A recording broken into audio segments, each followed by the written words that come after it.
You found it. Your home for the best content on your favorite team, the Fighting Tigers of LSU. Do us a favor. Subscribe to the channel. Leave your comments below.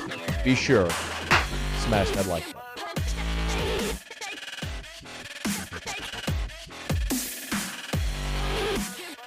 LSU's secondary, 2 weeks out from spring football, has thinned out by a couple of players. Over the weekend, we learned true freshman safety Michael Daugherty is he's going to withdraw from school and enter the transfer portal. So I think it's always surprising when a player leaves under these circumstances. You know, he had committed to LSU last April of 22, and then was an early enrollee. He was the first player to sign in December. He was the first player to send in his paperwork in the December signing period. Enrolled in January, he's been going through classes, and now 2 weeks before spring ball, he leaves.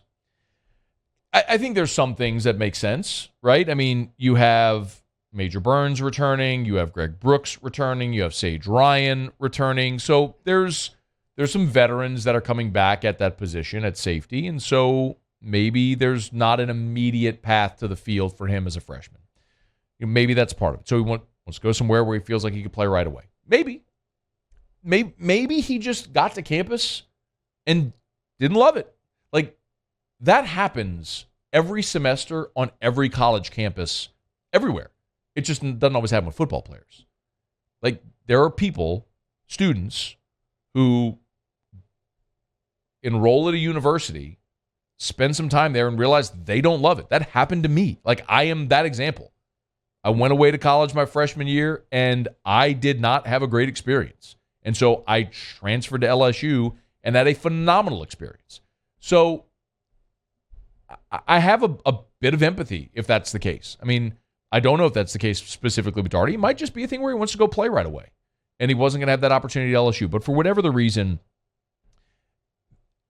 in the transfer portal era, you are more insulated from the effects of something like this because you can turn around. Like, as an initial 25, right, in the days of when you were hard cap 25, like, this would have been devastating. And this has happened before. Do you remember Seth Stewart? Remember that offensive lineman from West Virginia? LSU, I think it was Les's last class or Ed's first class. It was either 16 or 17. Seth Stewart was an offensive lineman from West Virginia who signed with LSU, and he showed up on campus, was here for like 2 days, and just left. Just quit football. Just was done. Hanner Shipley, that's another one. Hanner Shipley was a tight end from Texas, showed up at LSU, went through spring ball in June, left. Went to like Abilene Christian, I think ended up maybe at Louisiana Tech. But the point is, like, it happens. There are examples of things like this happening. It just doesn't happen often. But in that era, it would have been more devastating because you couldn't immediately replace that scholarship. Like, LSU can go replace that guy now. If you want to, after spring football, when the next portal window opens, if there could be a veteran safety somewhere or a freshman safety somewhere who enters the transfer portal, and you can go sign him, and then you've replaced that spot immediately. So while it's disappointing, like, you never want to see this happen, in this era, as we always say, the portal giveth, the portal taketh away. So you lose Michael Daugherty, well, go get another safety. Like, you can do that now.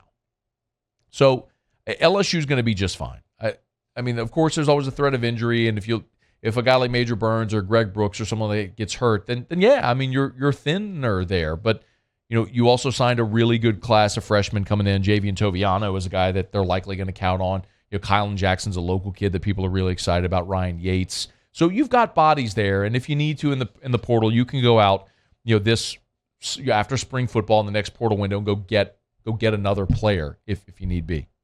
The other player that LSU has lost here is a little more interesting, and it's Sevyn Banks. And I think a lot of us know Sevyn Banks' story. He was a starter at Ohio State, suffered some injuries, entered the transfer portal, came to LSU for the 2022 season, which was his 5th season. And the thought was, come here, be healthy, be a starter at LSU where there was an immediate path to the field, and then go pro. Well, unfortunately, it didn't really work out like that for Sevyn Banks.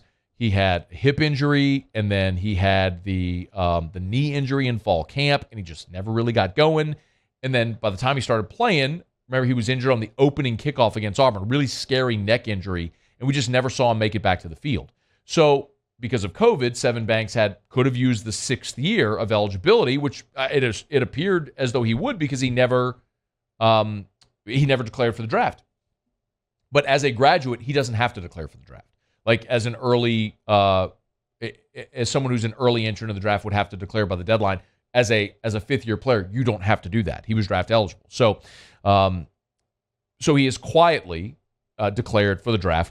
Hat tip Wilson Alexander from The Advocate, who was the first to have that story. And this may be odd, but I don't blame Sevyn Banks for this decision. By the way, this is when last summer in fall camp, here's what Brian Kelly had to say about Sevyn Banks when they were gearing up with him. You know, we like him into the short field because of his physicality and just his ability to, be a big tackler for us. But, again, he's a guy who could find himself a role inside or out, and he's going to find himself on the field for us as well. They liked him a lot, but keep in mind the situation you were in coming into last season. Well, now you go and you sign Denver Harris, you sign Deuce Chestnut, who was all conference at Syracuse, you sign J.K. Johnson out of Ohio State. You had Zy Alexander, who's an FCS All-American. You had 4 guys with starting experience. So the path to the field for Sevyn Banks wasn't clear, number one, coming off an injury. And number two, Sevyn Banks. Sevyn Banks is going to be 24 years old in September. Let me put this into perspective. Sevyn Banks in September is going to be 24 years old.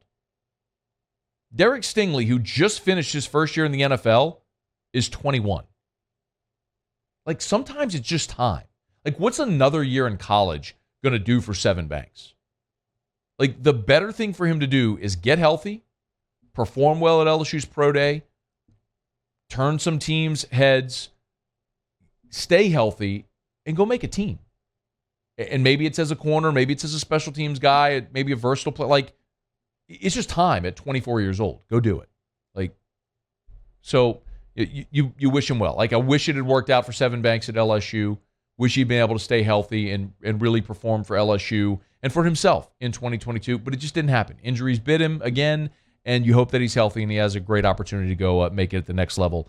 And LSU's just fine. I mean, with all the guys, look, you lose Mekhi Garner, you lose Jay Ward, you lose Jark Bernard-Converse, Colby Richardson, but you've replaced all those guys, I think, with better players than you had. I think even though you've got one returning cornerback, which is LaTerrence Welch, one returning cornerback, I think you're better at that position this year than you were in 2022. So wish Sevyn Banks well, health and good opportunities as he heads toward the NFL draft. Hey, thanks so much for watching.